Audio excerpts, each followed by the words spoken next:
2 மக்கபேயர் அதிகாரம் 13. மெனலாவின் இறப்பு. 149 ஆண்டு அந்தியோக்கு யூப்பாத்தோர் பெரும் படையோடு யூதேயாவை எதிர்த்து வருவதாக யூதாவுக்கும் அவருடைய ஆள்களுக்கும் செய்தி எட்டியது. அவனுடைய பாதுகாப்பாளனும் ஆட்சி பொறுப்பாளனுமான லீசியாவும் அவனோடு வந்திருந்தான். 110,000 காலாள்கள், 5300 குதிரை வீரர்கள், 22 யானைகள், வாள்பூட்டிய 300 தேர்கள் அடங்கிய கிரேக்க படை ஒன்று அவர்களுக்கு இருந்தது. மெனலாவும் அவர்களோடு சேர்ந்து கொண்டு அந்தியோக்குக்கு நயவஞ்சகமாக ஊக்கமூட்டினான். தன் நாட்டின் நலனை முன்னிட்டு அன்று தனது பதவியை தக்க வைத்துக் கொள்ளலாம் என்ற நம்பிக்கையில்தான் அவ்வாறு செய்தான். ஆனால் மாவேந்தராம் இறைவன் அந்த கயவனுக்கு எதிராக அந்தியோக்கின் சீற்றத்தை தூண்டிவிட்டார். எல்லா தீமைகளுக்கும் மெனலாவே காரணம் என்று லீசியா அந்தியோக்குக்கு தெரிவித்தான். எனவே மெனலாவை பெரோயாவுக்கு கொண்டு போய் அந்த இடத்தின் வழக்கப்படி கொள்ள அந்தியோக்கு ஆணையிட்டான். அங்கே 50 முழ உயரமுள்ள மாடம் ஒன்று இருந்தது. அது சாம்பலால் நிறைந்திருந்தது. அம்மாடத்து விளிம்பின் உட்புறத்தை சுற்றிலும் சாம்பலை நோக்கி சரிந்த ஒரு தளம் இருந்தது. கோவிலை தீட்டுப்படுத்தியவர்களை அல்லது கொடிய குற்றம் புரிந்தவர்களை அங்கிருந்து கீழே தள்ளி கொன்றழிப்பது வழக்கம். திருச்சட்டத்தை மீறிய மெனலா இவ்வாறே இறந்தான். அடக்கம் செய்யப்படவும் இல்லை. தூய நெருப்பும் சாம்பலும் கொண்ட பலிபீடத்திற்கு எதிராக பல பாவங்களை செய்திருந்த அவன் சாம்பலில் உழன்று செத்தது முற்றிலும் பொருத்தமே. மோதையீனுக்கு அருகே யூதர்கள் பெற்ற வெற்றி. மன்னன் தன் தந்தையின் காலத்தில் யூதர்கள் பட்டதை விட கொடிய தீமைகளை அவர்கள் மீது சுமத்தும்படி முரட்டு செருக்குடன் புறப்பட்டு சென்றான். யூதா இதை கேள்வியுற்றதும் இரவும் பகலும் ஆண்டவரை வேண்டுமாறு தம் மக்களுக்கு கட்டளையிட்டார். ஏனெனில் திருச்சட்டம், நாடு, திருக்கோவில் ஆகியவற்றை அவர்கள் இழக்கும் தருவாயில் இருந்ததால் முன்பை விட மிகுதியாக அவருடைய உதவி அவர்களுக்கு அப்பொழுது தேவைப்பட்டது. மக்கள் புத்துணர்வு பெற தொடங்கிய வேளையிலே இறைவனை பழித்துரைக்கும் பிற இனத்தாரின் கையில் அவர்கள் விழாதிருக்குமாறு வேண்டவும் அவர் கட்டளையிட்டார்.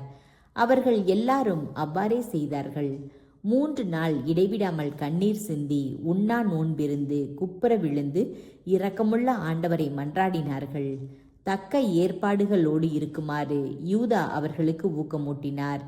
மூப்பர்களோடு தனிமையில் கலந்து பேசிய பின் மன்னனின் படை யூதேயா மீது படையெடுத்து எருசலேம் நகரை கைப்பற்றும் முன்பே கடவுளின் துணையுடன் புறப்பட்டு சென்று போர் தொடுக்க முடிவு செய்தார். உலகை படைத்தவரிடம் முடிவை ஒப்படைத்துவிட்டு திருச்சட்டம், கோவில், நகர், நாடு, வாழ்க்கை முறை ஆகியவற்றுக்காக இறக்கும் வரை துணிவுடன் போராட தம் ஆள்களுக்கு யூதா அறிவுறுத்தினார். பின் மோதையீனுக்கு அருகில் பாசறை அமைத்தார். கடவுளுக்கே வெற்றி என்று தம் ஆள்களை போர்க்குரல் எழுப்ப சொன்னார். ஆண்மை படைத்த இளைஞர்களில் நின்று தேர்ந்தெடுத்த ஒரு படை பிரிவோடு அவர் இரவில் மன்னனின் கூடாரத்தை தாக்கினார். பாசறையில் இருந்த 2000 பேரை கொன்றார். முதலில் சென்ற யானையை அதன் பாகனோடு குத்தி கொன்றார். இறுதியில் கலக்கமும் குழப்பமும் பாசறையை நிரப்ப அவர்கள் வெற்றியுடன் திரும்பினார்கள்.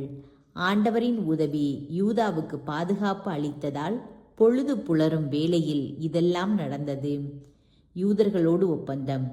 யூதர்களுடைய துணிவை நேரில் கண்டபின் அந்தியோக்கு மன்னன் அவர்களுடைய படைத்தளங்களை கைப்பற்ற சூழ்ச்சியை கையாண்டான். ஆகவே யூதர்களுடைய வலிமைமிக்க கோட்டையாகிய பெத்சூரை எதிர்த்து சென்றான். ஆனால் துரத்தியடிக்கப்பட்டான். மீண்டும் தாக்கிய போது தோல்வி கண்டான். கோட்டைக்குள் இருந்தவர்களுக்கு யூதா தேவையானவற்றை அனுப்பினார். ஆனால் யூதர்களின் படையை சார்ந்த யுரோத்தோக்கு பகைவர்களுக்கு படைத்துறை ரகசியங்களை வெளியிட்டான். அதனால் அவனை தேடி பிடித்து சிறையில் அடைத்தார்கள். மன்னன் 2ஆம் முறை பெத்சூரில் இருந்த மக்களோடு பேச்சுவார்த்தை நடத்தினான். ஒப்பந்தம் செய்து கொண்ட பின் திரும்பி சென்றான். மீண்டும் யூதாவையும் அவருடைய ஆள்களையும் தாக்கி தோல்வியுற்றான். ஆட்சி பொறுப்பாளனாய் மன்னன் அந்தியோக்கியில் விட்டு வைத்திருந்த பிலிப்பு கிளர்ச்சி செய்ததாக அவனுக்கு செய்தி கிடைத்தது. கலக்கமுற்றவனாய் யூதர்களை வரவழைத்து அவர்களுடைய கோரிக்கைகளுக்கு இணங்கி அவர்களுடைய உரிமைகள் அனைத்தையும் காப்பதாக ஆணையிட்டான். இத்தகைய ஒப்பந்தங்களை செய்த பின் பழி ஒப்பு கொடுத்தான். கோவிலை பெருமைப்படுத்தி அதற்கு தாராளமாய் நன்கொடைகள் வழங்கினான். மன்னன் இன்முகத்தோடு மக்கபேயை வரவேற்றான். பின்னர் தாலமாய் முதல் கேரார் வரையிலான பகுதிக்கு எகமோனீதை ஆளுநனாக ஏற்படுத்தினான். அவன் தாலமாய்க்கு சென்றான்.